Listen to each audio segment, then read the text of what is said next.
Alright students, in the previous video you people have learned that either this sine function means the sine x or this cosec x both cannot be inverted. Alright. Now I have already explained you that on the function which is 1 1 on 2 can only be inverted. Now let us imagine the situation if I rub off, means if I restrict my diagram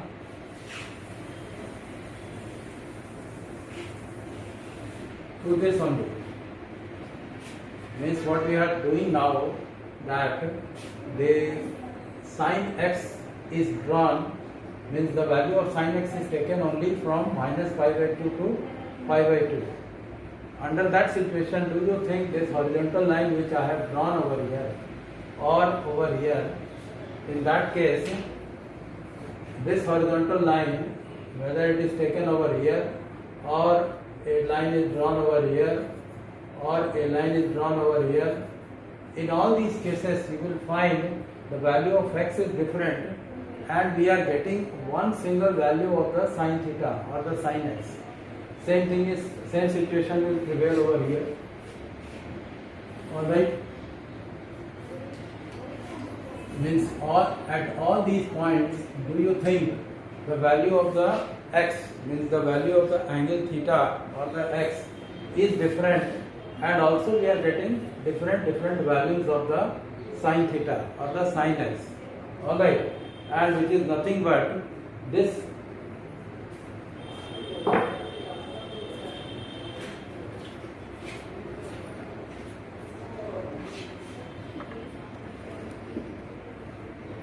which is nothing but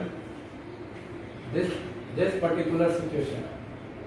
Alright, means now under this situation, when we have restricted the value of the x between minus pi by 2 to pi by 2, then it is converted into 1 1 onto function.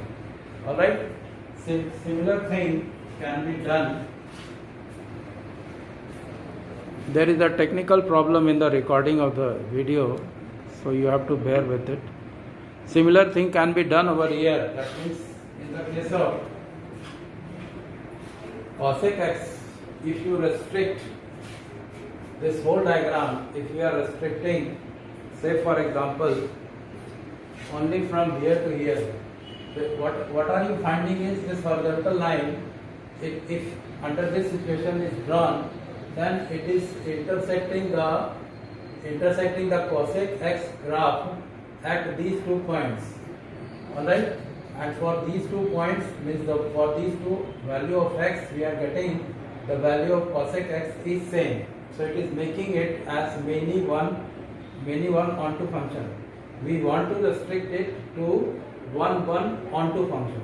So for that, let us we restrict or we rub off this particular portion.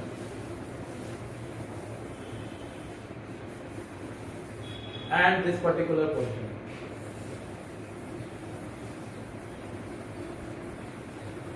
This whole thing is removed.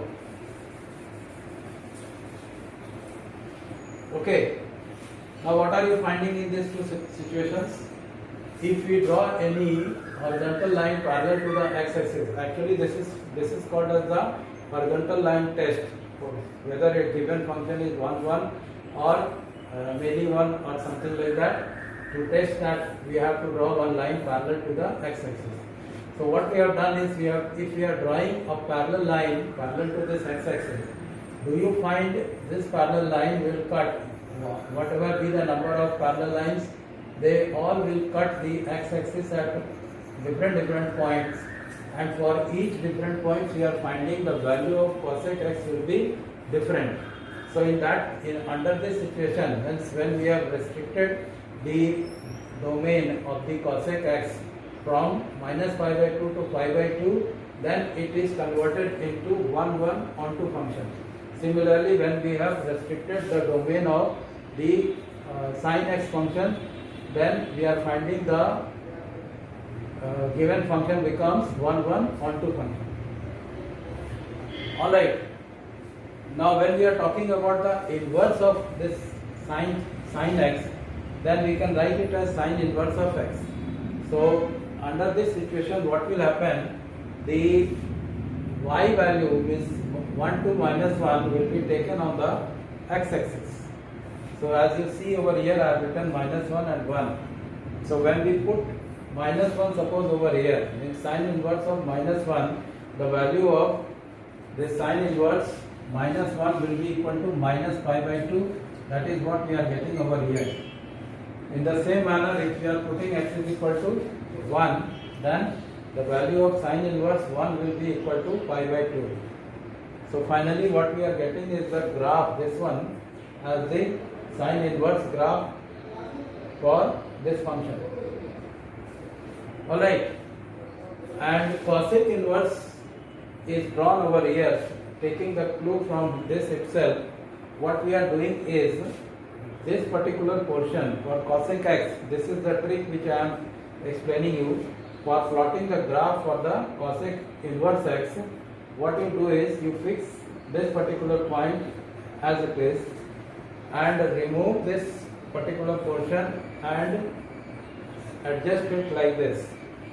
Means this one is cut and it is drawn like this. It will never touch the x-axis. It will be going up to infinity, and means this line x-axis and this particular portion will be parallel to each other. They will never cut each other.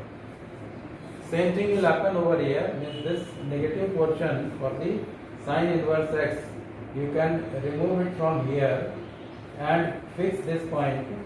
Alright, and it can be flipped in this way. Means this negative x-axis and this particular portion of the cosec inverse x graph, they will both be parallel. They will never meet each other anywhere. They will never intersect each other. Alright. So up till this point, you can, I hope you can understand the graph for the sine x, sine inverse x, cosec inverse x and cosec x, and how it is made invertible. That means how it is made 1 1 on 2. That also I have explained up till this point. We will take up the other video. In that one I will explain about the other trigonometric ratios. Okay, thank you.